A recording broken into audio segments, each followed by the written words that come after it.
Welcome to my YouTube channel. आज हम लोग मोल कॉन्सेप्ट के अंदर समझने वाले एम्पिरिकल फॉर्मूला क्या होता है और उस पर बढ़िया बढ़िया क्वेश्चन भी सॉल्व करेंगे। ठीक है, देखो एम्पिरिकल फॉर्मूला समझने से पहले हम लोग टॉपिक जो डिस्कस करने वाले हैं, जिससे हम लोग को एम्पिरिकल फॉर्मूले जब क्वेश्चन सॉल्व करें उसमें कोई प्रॉब्लम ना हो, उससे पहले हम एक टॉपिक डिस्कस करना चाहेंगे जो कि हमारा वेपर डेंसिटी है। ठीक है, वेपर डेंसिटी पहले फॉर्मूला समझेंगे और इस पे बेस्ड न्यूमेरिकल सॉल्व करेंगे, देन हम एम्पिरिकल फॉर्मूला, मॉलिक्यूलर फॉर्मूला और इस पे क्वेश्चन सॉल्व करने वाले हैं। ठीक है, देखो वेपर डेंसिटी का जो फॉर्मूला होता है वो होता है mass of 1 mole of any gas at STP, STP मतलब standard temperature and pressure, upon mass of 1 mole of hydrogen gas. ठीक है, सिंपल ही होता है इसका फॉर्मूला। अगर इस फॉर्मूले को हम ओपन करके लिखे, देखो क्या होगा, वेपर डेंसिटी को हम वीडी से लिख रहे हैं। ठीक है, तो वेपर डेंसिटी क्या हो जाएगा, लिखा गया mass of 1 mole of any gas, इसको हम क्या बोलते हैं, मॉलिक्यूलर वेट बोलते हैं। ठीक है, और ये किस में होता है, ग्राम में होता है। ठीक है, upon mass of 1 mole of hydrogen gas कितना होता है, 2 होता है, 2 ग्राम। तो ग्राम से ग्राम कट गया, फॉर्मूला क्या आ गया वेपर डेंसिटी का, वो आ गया मॉलिक्यूलर वेट अपॉन 2।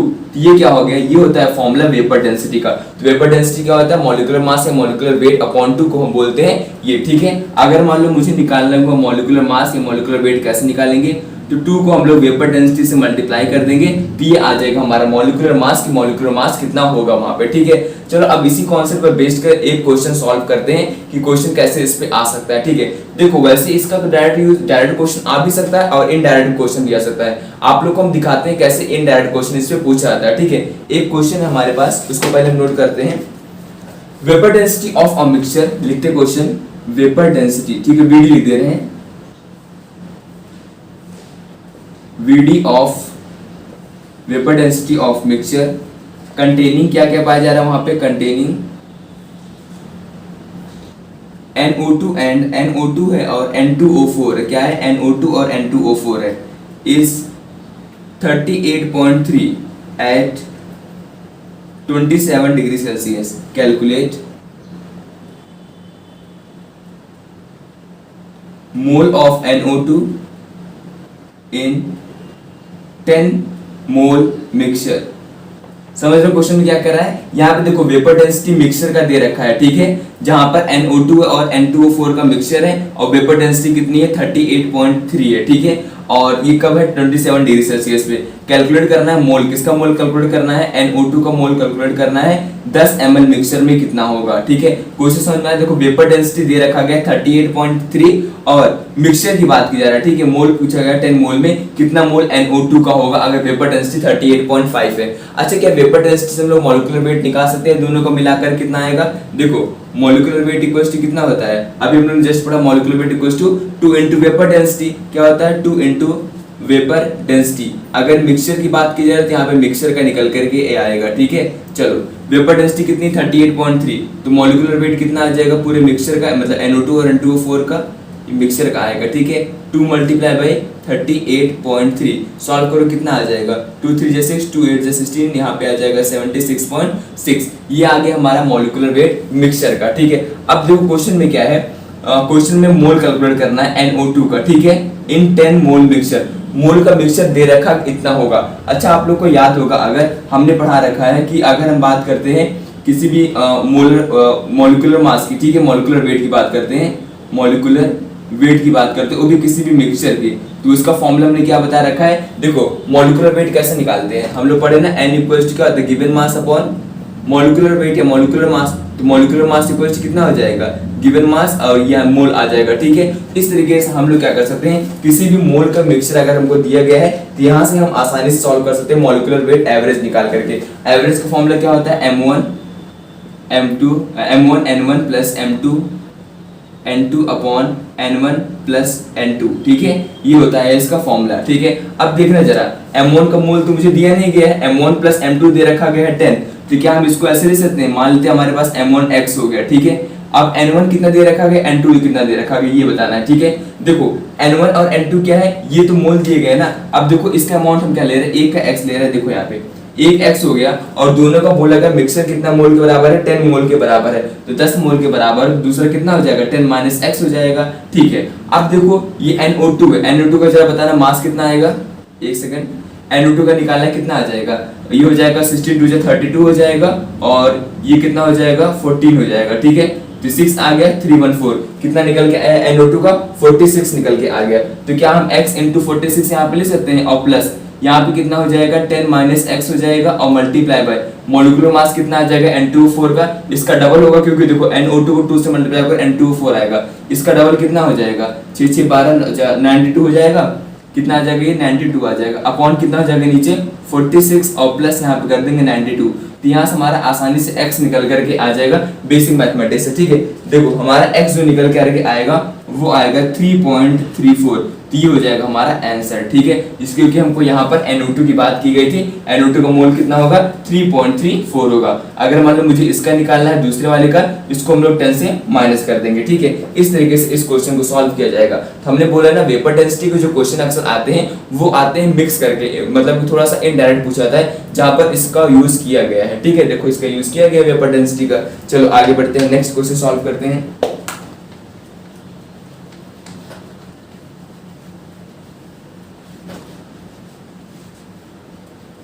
चलो नेक्स्ट क्वेश्चन है, सपोज करो the element x and y combine to form two compound.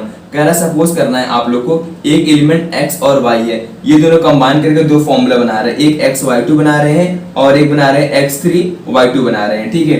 When 0.1 mole of xy2 weight 10 gram. अच्छा ये कितना है xy2 0.1 मोल है, ठीक है, 0.1 मोल है, और इसका वेट दे रखा गया है, वेट इसका 10 ग्राम का, ठीक है। एंड ये दिया गया है 0.05 मोल, 0.05 मोल, और इसका वेट दे रखा गया है 9 ग्राम दे रखा गया है, ठीक है। The atomic weight of x and y। देखो यहाँ पर क्या देखा गया है xy2 एक फॉर्म में दिया गया है, इसका कंबाइन करके दोनों दो कंपाउंड बनाते हैं, एक xy2 एक x3y2। xy2 का मोल देगा 0.1 मोल, 10 ग्राम में, गिवन मास मतलब ये दिया गया है।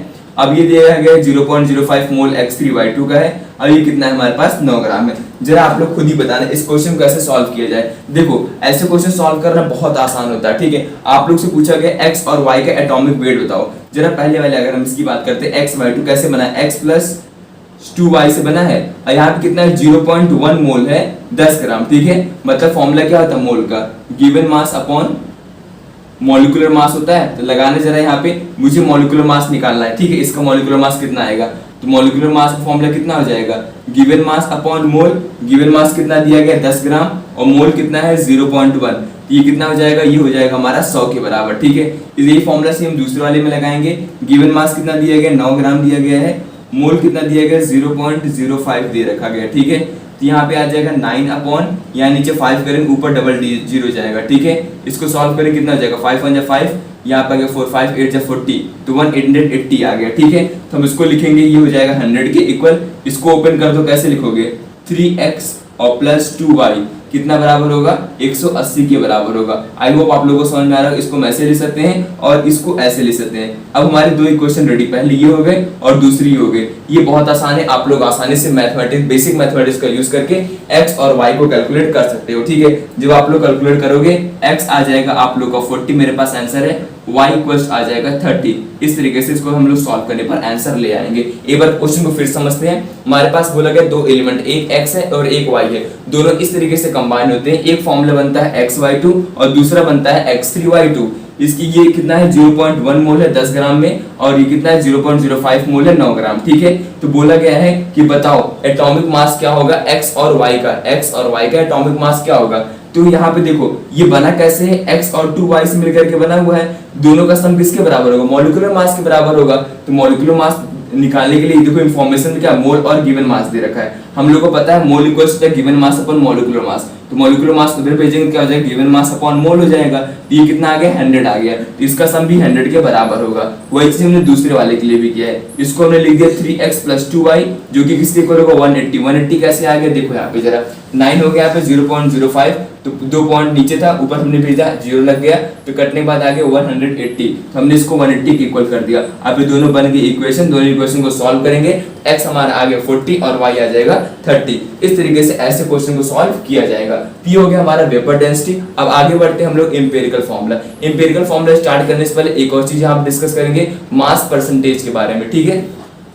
क्योंकि कई बार इंपेरिकल फॉर्मूला निकालने के लिए जो सब्सटेंस है उसकी अबंडेंस जो है कि इतने अमाउंट मास परसेंट पाया जा रहा है, तो उसको कैसे आखिर हम लोग समझेंगे कि मास परसेंट होता क्या है, देन हम आगे आएंगे इंपेरिकल फॉर्मूला की तरफ। ठीक है, तो आते हैं हम लोग नेक्स्ट, मास परसेंटेज क्या होता है। मास परसेंटेज क्या होता है, देखो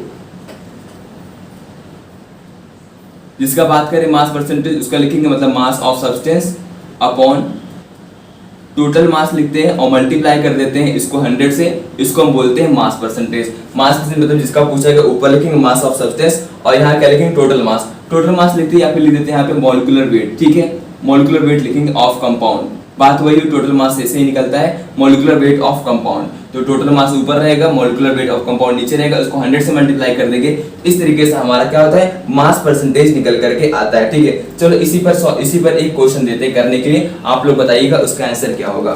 देखो क्वेश्चन हमारे पास है, formula of iron oxide is, iron oxide का फॉर्मूला बोला गया है FeXO3 बोला गया है। ठीक है, देन बोला गया if percent of oxygen in iron oxide is approx 30%, oxygen का परसेंटेज कितना है 30% हमारे पास इसमें ऑक्सीजन है। ठीक है, select the correct formula for, अच्छा ठीक है, तो बताना है करेक्ट फॉर्मूला क्या होगा। ऑप्शन देते हैं आप लोगों को, पहला ऑप्शन हमारे पास है Fe2O3, Fe3O3, FeO3, none of this. ठीक है, तो बताना है कौन सा सही होगा। यहाँ पे देखो ऑक्सीजन है 30% हमारा, फॉर्मूला क्या है FeXO3, तो बताना है यहाँ पे परसेंटेज ऑफ ऑक्सीजन कितना है 30%। तुम क्या ऐसे लिख सकते हैं, percentage of oxygen equals to कितना हो जाएगा, देखो mass of the substance, mass कितना दिया गया है जरा देखना, मास कितना दिया गया है, ये Fe का कितना हो जाएगा जरा देखो, मॉलिक्यूलर वेट भी निकालेंगे लेकिन पहले उसको बात कर लेते हैं। Fe वैसे दिया नहीं है क्वेश्चन में, चलो छोड़ो इसको, Fe हमारा यहाँ पे दिया नहीं गया, हम लोग बस ऑक्सीजन का ही मास लिखेंगे। ऑक्सीजन का मास कितना है, ऑक्सीजन 3 है और मास मतलब 16 × 3 कितना हो जाएगा, 16 3 से कितना होता है 48 हो जाएगा। Molecular weight of the compound कितना हो जाएगा, मॉलिक्यूलर वेट आयरन की कितना होगा, देखो आयरन का होता है 56 है, कितने x, तो क्या लिखेंगे हम लोग x × 56 लिखेंगे। ठीक है, और यहाँ पे लगा देंगे और प्लस, ये कितना हो जाएगा 16 3 जा 48 यहाँ पर हो जाएगा। ठीक है, और ये कितना हो जाएगा, यहाँ पर परसेंटेज ऑफ ऑक्सीजन दिया गया 30%, तो यहाँ से हम लोग x को सॉल्व कर लेंगे। ठीक है, और जैसे हम यहाँ से x को सॉल्व करेंगे x हमारा निकल करके आएगा 2 आएगा। ठीक है, और फॉर्मूला हमारा क्या बनेगा Fe2O3, ये रहा option number A is correct. देखो क्या किया गया है, क्वेश्चन में बोला गया, पहले हमने मास परसेंटेज पढ़ा है, मास परसेंटेज क्या होता है,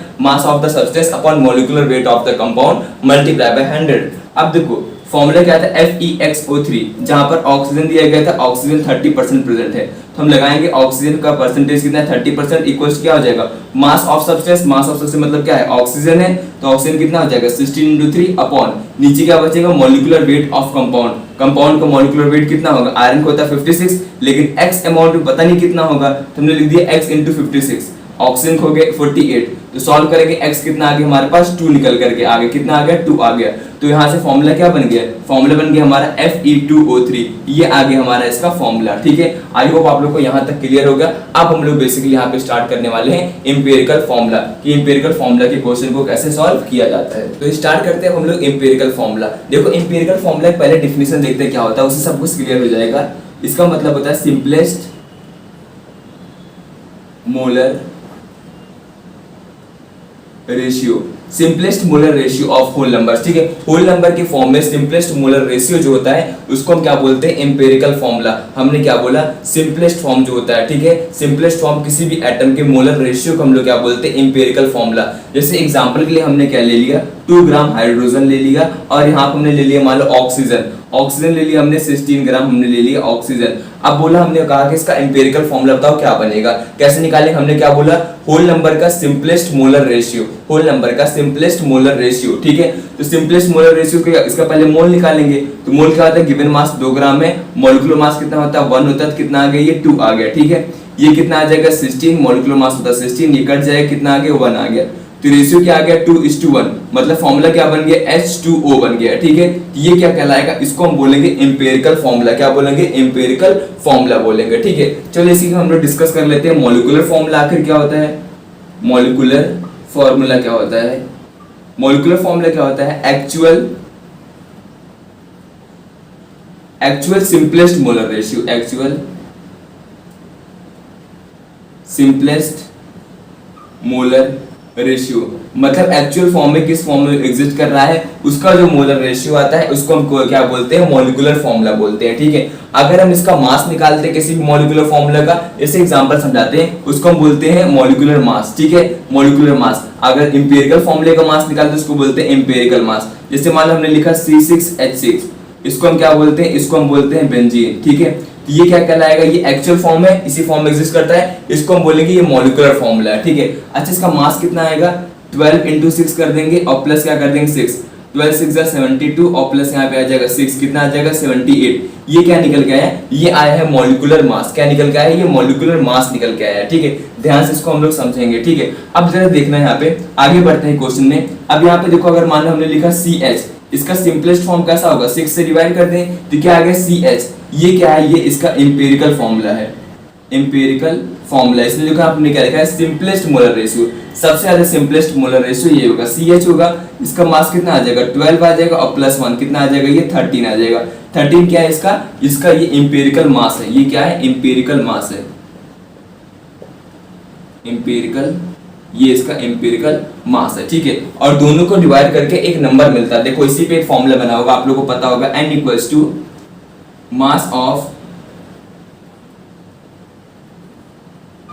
मॉलिक्यूलर फॉर्मूला अपॉन नीचे क्या रहेगा, मास ऑफ इंपेरिकल फॉर्मूला। नीचे क्या रहता है, मास ऑफ इंपेरिकल फॉर्मूला।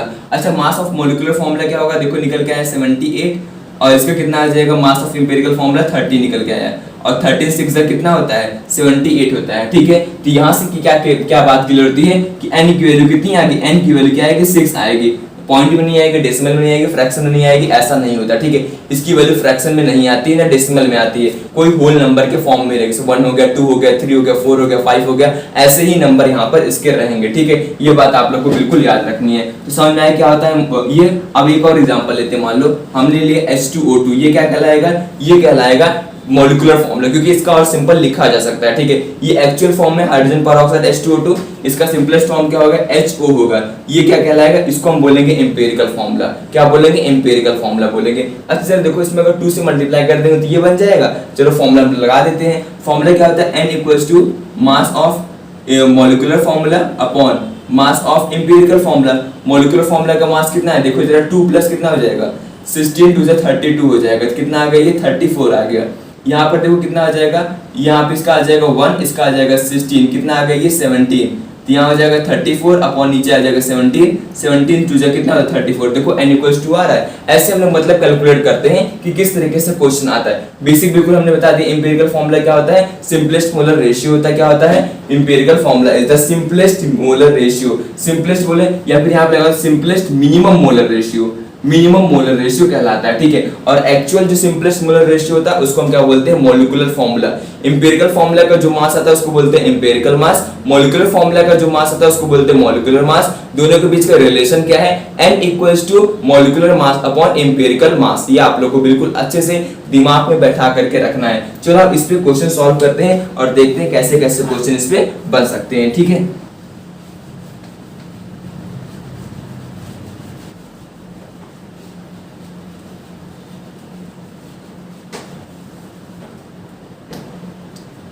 क्वेश्चन हमारे पास कुछ इस तरीके से है। हमारे पास कार्बन है जो कि है 92.3% है। ठीक है, कार्बन का परसेंट है यहाँ पे, और हाइड्रोजन जो है वो 7.7% है। कार्बन कितना है 92.3%, हाइड्रोजन है 7.7%। ठीक है, मॉलिक्यूलर वेट है हाइड्रोकार्बन का, molecular weight of hydrocarbon is 70-80। Molecular weight दे रखा गया। ठीक है, मतलब मॉलिक्यूलर मास दे रखा गया है। इंपेरिकल फॉर्मूला बताना क्या होगा, इंपेरिकल फॉर्मूला यहाँ पर बताना है क्या होगा। जरा सोचो कि इसका इंपेरिकल फॉर्मूला हम लोग कैसे कैलकुलेट करेंगे। सिंपल हमने क्या बताया कि इन दोनों को मोल में कन्वर्ट करेंगे और मोल का रेशियो निकालेंगे, क्या आएगा उसी से आंसर हमारा आ जाएगा। ठीक है, चलो फिर सॉल्व करना स्टार्ट करते हैं। पहला क्या है, कार्बन है, कार्बन का मोल निकालते हैं। परसेंटेज कितना है 92.3% है। ठीक है, मोल निकालने के लिए क्या करना पड़ता है, इसको मान लेते हैं 92.3 ग्राम दिया गया, मास दिया गया। ठीक है, 100 में से, तो ये कितना हो जाएगा, कार्बन का मास कितना होता है 12, इसको कर दो 12 से डिवाइड। ठीक है, तो यहाँ पे आप लोग इसको सॉल्व करोगे, 1 मिनट देखना पड़ेगा। सॉल्व करने के बाद आंसर आएगा, यहाँ पे आएगा 7.7, कितना आएगा ये 7.7 आएगा। अब हाइड्रोजन की बात करें, हाइड्रोजन दिख ही रहा है, इसको सॉल्व देखना ही नहीं पड़ेगा, अपॉन 1 कर देंगे तो कितना आ जाएगा 7.7। देखो दोनों एक तरीके से डिवाइड हो रहे हैं, किससे, देखो 7.7 से भी डिवाइड कर दो, 7.7 से भी डिवाइड कर दो, कटने के बाद कितना आ गया, ये 1 आ गया, ये 1 आ गया, फॉर्मूला क्या बन गया, CH बन गया, क्या बन गया, CH बन गया। ठीक है, what is this, this is the empirical formula, ये क्या है हमारे पास, एम्पिरिकल फॉर्मूला है। ठीक है, अब मुझे क्या कैलकुलेट करना है, एम्पिरिकल फॉर्मूला कैलकुलेट कर लिए, क्या आएगा, CH आएगा। चलो हम आगे और पूछते हैं आप लोग से। ठीक है, हमको ये बात बताओ आप लोग कि बताओ एम्पिरिकल मॉलिक्यूलर फॉर्मूला क्या आएगा। एम्पिरिकल फॉर्मूला निकाल दिया आप लोगों ने CH, मॉलिक्यूलर फॉर्मूला निकालते क्या आएगा, उसको निकालने के लिए मुझे M चाहिए होगा। N इक्वल्स क्या होता है, मास ऑफ मॉलिक्यूलर फॉर्मूला अपॉन नीचे क्या होता है, mass of empirical formula. N equals कितना हो जाएगा वो तो निकालना ही है। मॉलिक्यूलर फॉर्मूला का मास कितना है, 78 क्वेश्चन में दे रखा गया है। ठीक है, upon mass of empirical formula, empirical formula क्या है, CH है, इसका मास कितना आएगा, देखो जरा, ये हो गया 12 और प्लस 1 कितना आ जाएगा, ये 13 आ जाएगा, कितना आ गया 13, और 13 6 से कितना होता है 72। N इक्वल्स कितना आ गया, 6 आ गया। तो अब इसमें देखो N इक्वल्स जैसे 6 आ गया, तो आप लोग को मालूम क्या निकालने का, हमने कहा मॉलिक्यूलर फॉर्मूला इक्वल्स क्या हो जाएगा, N इनटू एम्पिरिकल फॉर्मूला, ये होता है फॉर्मूला। तो 6 इनटू क्या हो जाएगा, एम्पिरिकल फॉर्मूला कितना है, CH, फॉर्मूला क्या आ जाएगा, C6H6 आ जाएगा। ठीक है, this is the molecular formula. ठीक है, मॉलिक्यूलर फॉर्मूला क्या है, C6H6, और इसका मॉलिक्यूलर मास क्वेश्चन में दे रखा था, इससे हमने इसका मॉलिक्यूलर फॉर्मूला कैलकुलेट कर लिया। देखो कितना आसान है, कुछ नहीं करना है, सिंपल आप लोग को मोल का रेशियो निकालना है। अगर वो एक्चुअल है तो मॉलिक्यूलर फॉर्मूला कहलाएगा, अगर वो सिंपल और मिनिमम फॉर्म में है तो वो कहलाएगा एम्पिरिकल फॉर्मूला। ठीक है, इस तरीके से इसके क्वेश्चन सॉल्व किए जाते हैं। चलो एक और क्वेश्चन सॉल्व करते हैं, थोड़ा सा और कॉन्सेप्ट हमारा क्लियर हो जाए इस पे। चलिए क्वेश्चन अगला हमारे पास है, दो ऑक्साइड है मेटल का, जहां पर दो ऑक्साइड है, two oxide of metal contains, लिखते हैं क्वेश्चन को, two oxide of metal contains, इसमें पाया जा रहा है क्या, कंटेन्स 27.6%, 27.6% एंड 30% क्या है, ऑक्सीजन है, of oxygen respectively. If the formula of first oxide is, हमारे पास फर्स्ट ऑक्साइड का फॉर्मूला दे रखा गया है M3O4, ये फर्स्ट ऑक्साइड का फॉर्मूला है। What will be the formula of second oxide, तो बोला गया है कि बताओ जरा सेकंड ऑक्साइड का फॉर्मूला क्या आएगा। ठीक है, ये पूछा गया सेकंड ऑक्साइड का फॉर्मूला। देखो यहाँ पर क्या बोला गया है, टू ऑक्साइड है मेटल का जिसमें 27.6% और 30% ऑक्सीजन है, मतलब इसमें कितना है 27.6%, इसमें क्या है ऑक्सीजन है, इसमें 30% ऑक्सीजन है। ठीक है, अच्छा देखो जब इसमें 27.6% ऑक्सीजन है तो मेटल कितना हुआ, इसको माइनस कर देना 100 से, कितना आएगा, ये आएगा तुम्हारा 4, यहाँ पे आ जाएगा 5, यहाँ पे आ जाएगा 2, यहाँ पे आ जाएगा 72.4, देखना पड़ेगा, हाँ 72.4 आ जाएगा। ठीक है, और ये कितना आ जाएगा देख के कर सकते हैं हम लोग, कितना आ जाएगा, ये 70% आ जाएगा। हमने क्या कर दिया, मेटल का और ऑक्सीजन का तो निकाल लिए, कितना आएगा। अब देखो यहाँ पर बचा, यहाँ पर तो निकल गया M3O4 का, कितना आ गया, ऑक्सीजन का अमाउंट 27.6% और इस मेटल कितना आ गया 72.4%। अब मुझे क्या करना है, जो नया ऑक्साइड बनेगा, ठीक है, मेटल और ऑक्सीजन का, उसके बारे में पता लगाना है कि आखिर उसको कैसे हम लोग पता करें। जरा देखना इसका हम लोग मोलर रेशियो से सॉल्व करते हैं। कैसे, देखो अगर हम देखें इसका सिंपलेस्ट मोलर रेशियो, ठीक है, और इसके बराबर मैच कर रहा है कि नहीं, मतलब हम कर सकते हैं 3/4 किसके बराबर होगा, 27.6% ये था। ठीक है, इसका मोलर रेशियो कैसे हो जाएगा, ऑक्सीजन का 16 अपॉन ये कितना है 72.4। अभी मेटल M दिया गया, ठीक है, ये तो निकालना पड़ेगा M क्या होगा, जिससे हम लोग यहाँ पे रख के सॉल्व कर सकते हैं। तो जब हम लोग M को निकालेंगे तो M हमारा यहाँ से आ जाएगा, एक सेकंड रुकेंगे आप लोग, हाँ ये कितना है 3/4, ठीक है, एक सेकंड उल्टा हो गया, ये 3/4 है ना, 3 मेटल का है, मेटल का पहले लिखेंगे 72.4 अपॉन इसका मास कितना हो जाएगा, मान लो M लगते हैं इसका, ठीक है, मास हो गया।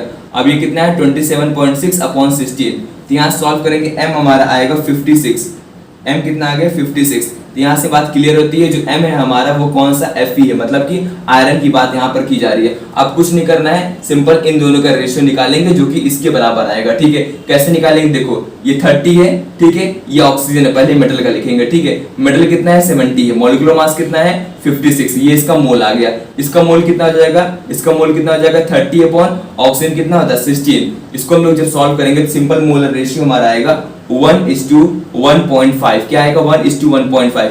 ये तो हमने क्या कहा था, हमने कहा था पॉइंट में तो आना नहीं है, इसलिए इसको हम लोग 2 से मल्टीप्लाई कर देंगे, क्या आ जाएगा 2:3। तो फॉर्मूला क्या बनेगा हमारा M2O3 बनेगा। ठीक है, this is the correct answer. फिर से एक बार हम लोग समझते हैं। ठीक है, आप बिल्कुल ध्यान समझेंगे कैसे इसको सॉल्व किया गया। क्वेश्चन क्या था, हमारे पास दो ऑक्साइड है मेटल का, जहां पर ऑक्सीजन का अमाउंट दिया गया 27.6% और दूसरे वाले मेटल का दिया गया 30% ऑक्सीजन है। ठीक है, फर्स्ट ऑक्साइड हमारा बन रहा है M3O4। ठीक है, और सेकंड ऑक्साइड पूछा गया क्या बनेगा। हमने क्या किया, सबसे पहले हमने यहाँ से क्वेश्चन से अलग कर लिया। हमने कहा कि ऑक्सीजन के पहले वाले में कितना है 27.6% और दूसरे वाले में 30%। ठीक है, जब ऑक्सीजन और मेटल से बना हुआ है, जब ऑक्सीजन के अमाउंट 27.6 है, ओवरऑल 100 होता है, 100 को हमने माइनस कर दिया तो मेटल का आ गया 72.44%। ठीक है, इतना परसेंट आ गया। दूसरे में ऑक्सीजन 30% तो मेटल कितना हो जाएगा 70%। अब देखो इंपेरिकल फॉर्मूला क्या होता है, सिंपलेस्ट मोलर रेशियो। तो हमने क्या किया, इसका मोलर रेशियो निकाल दिया, मतलब 3/4 कर दिया, 3/4। तो हमने तभी नहीं देखा था कि मेटल का पहले लिखना पड़ेगा, क्योंकि मेटल का हमने 3 लिखा है, फिर ऑक्सीजन का 4 लिखा है, तो मेटल का मोल जो होगा वो कितना आएगा 72.4 अपॉन मेटल का मास। ठीक है, ये क्या है मेटल का मास है, अपॉन नीचे कितना हो जाएगा, इसका गिवन मास कितना है 27.6 है और मोलर मास कितना होता है 16। सॉल्व करने पर हमारा जो M आया है वो कितना है 56। यहाँ से चलता है कि ये आयरन है, क्योंकि आयरन का ही मास 56 होता है। चलो मास हमको पता भी नहीं चला, आयरन का कोई दिक्कत नहीं। ठीक है, अब यहाँ पे देखो अगला स्टेप क्या करेंगे, मुझे क्या करना है, इसका निकालना है कि ये कौन सा ऑक्साइड होगा। ऑक्सीजन है 30%, मेटल है 70%, दोनों का सिंपल मोलर रेशियो निकाल लेंगे। कैसे निकालेंगे, देखो 30 का कैसे सॉल्व करेंगे, इसका गिवन मास 30 है, मॉलिक्यूलर मास कितना हो जाएगा ऑक्सीजन का 16 होता है, तो 30/16 कर देंगे। और मेटल कितना हो जाएगा 70/56, तो निकल क्या है 1.5। ये क्या है पॉइंट में, इसको क्या करेंगे नंबर, होल नंबर में कन्वर्ट करने के लिए 2 से मल्टीप्लाई कर देंगे दोनों साइड, इस साइड और इस साइड, तो कितना आ जाएगा 2:3। फॉर्मूला क्या बन जाएगा M2O3 बन जाएगा। देखो इस तरीके से एम्पिरिकल फॉर्मूला और मॉलिक्यूलर फॉर्मूला पे क्वेश्चन आते हैं। दिमाग में बस आप लोग को इसकी डिफिनेशन याद रखनी है। एम्पिरिकल फॉर्मूला क्या होता है, मिनिमम सिंपलेस्ट मोलर रेशियो होता है, और मॉलिक्यूलर फॉर्मूला क्या होता है, एक्चुअल मोलर रेशियो होता है। आज के लिए बस इतना ही, नेक्स्ट टर्म पे हम और क्वेश्चन सॉल्व कराएंगे और नए टॉपिक पे डिस्कशन करेंगे। Thanks for watching.